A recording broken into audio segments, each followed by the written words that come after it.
Sebuah langkah bersejarah di jalan menuju kebebasan untuk West Papua diambil di London hari ini. Pada pertemuan anggota Parlemen Internasional untuk Papua Barat di Gedung Parlemen, sebuah deklarasi baru dibuat menyerukan pemungutan suara yang diawasi secara internasional tentang kemerdekaan Papua Barat. Pertemuan tersebut dihadiri dan didukung oleh Samuela Akilisi Pohiva Perdana Menteri Tonga, Bruno Leinkone, Menteri Luar Negeri di Vanuatu, Rex Horoy, Utusan Khusus MSG untuk West Papua, Kepulauan Solomon, Ralph Regenvanu, Menteri Pertanahan dan Sumber Daya Alam di Vanuatu, Gary Jufa, Gubernur Distrik Oro, Papua Nugini, Lord Harris dari Pentregar, House of Lords Inggris, Gerard Hon Jeremy Corbyn MP, pemimpin oposisi resmi Inggris Yang Mulia dan Benny Wenda, juru bicara internasional United Liberation Movement for West Papua dan beberapa anggota parlemen Inggris lainnya. Perdana Menteri Tonga menawarkan dukungan penuh kepada negaranya untuk perjuangan rakyat Papua Barat yang sedang berlangsung. Dia menjelaskan bagaimana tanggung jawab PBB untuk memastikan hak asasi manusia ditegakkan di Papua Barat dan bagaimana dia akan terus mendorong hal ini. Jeremy Corbyn berbicara tentang minat pribadinya di Papua Barat dan perannya sebagai pengamat PBB di Timor Timur.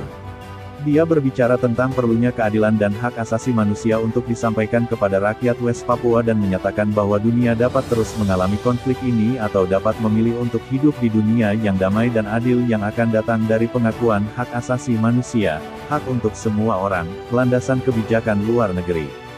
Dia menegaskan kembali dukungannya untuk perjuangan kebebasan West Papua dan bagaimana dia ingin ini ditulis dalam kebijakan Partai Buruh Inggris. Pernyataan Perdana Menteri Guyana, Moses Nagamutu dibacakan Melinda Janki, seorang pengacara hak asasi manusia internasional. Dia menawarkan dukungan berkelanjutan negaranya atas hak penentuan nasib sendiri bagi rakyat West Papua. Ralph Regenvanu menceritakan tentang dukungan jangka panjang Vanuatu untuk West Papua. Dia berbicara tentang bagaimana Perdana Menteri pertama Vanuatu telah menyatakan bahwa Vanuatu tidak akan benar-benar merdeka sementara negara Melanesia lainnya tidak. Dia berbicara tentang komitmen negara-negara Melanesia untuk membawa West Papua ke dalam Melanesian Spearhead Group (MSG), dan bahwa Vanuatu bekerja untuk West Papua untuk mendapatkan keanggotaan penuh MSG pada pertemuan mendatang. David Mirzoev _West_Papua _31 Utusan Khusus Rex Horoy dari Kepulauan Solomon menyoroti bidang-bidang utama dukungan Kepulauan Solomon untuk Papua Barat yang meliputi, urgensi penghentian pelanggaran hak asasi manusia di Papua Barat, pengakuan identitas politik ULMWP dan keterlibatan strategis pemerintah Kepulauan Solomon dengan tetangga di Pasifik dan di seluruh dunia. Dia juga mendefinisikan kembali pentingnya Pasifik dengan mengganti nama, negara pulau kecil, menjadi, negara samudera besar. Gary Jufa juga menyebutkan hubungan pribadinya dengan masyarakat Papua Barat.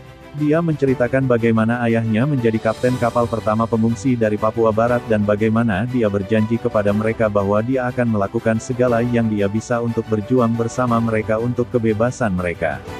Dia menjelaskan bahwa sayangnya PNG masih mengakui kedaulatan Indonesia tetapi gerakan besar di PNG muncul untuk mendukung kebebasan Papua Barat dan bahwa dia akan terus menjadi salah satu suara politik utama dari gerakan ini.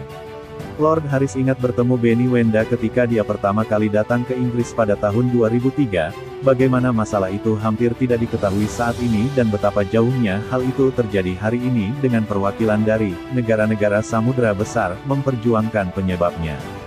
Dia melanjutkan membacakan pernyataan dukungan dari Pendeta Uskup Agung Emeritus Desmond Tutu, orang-orang dan teman-teman Papua Barat yang terkasih. Terimalah, dari ujung selatan Afrika, cinta dan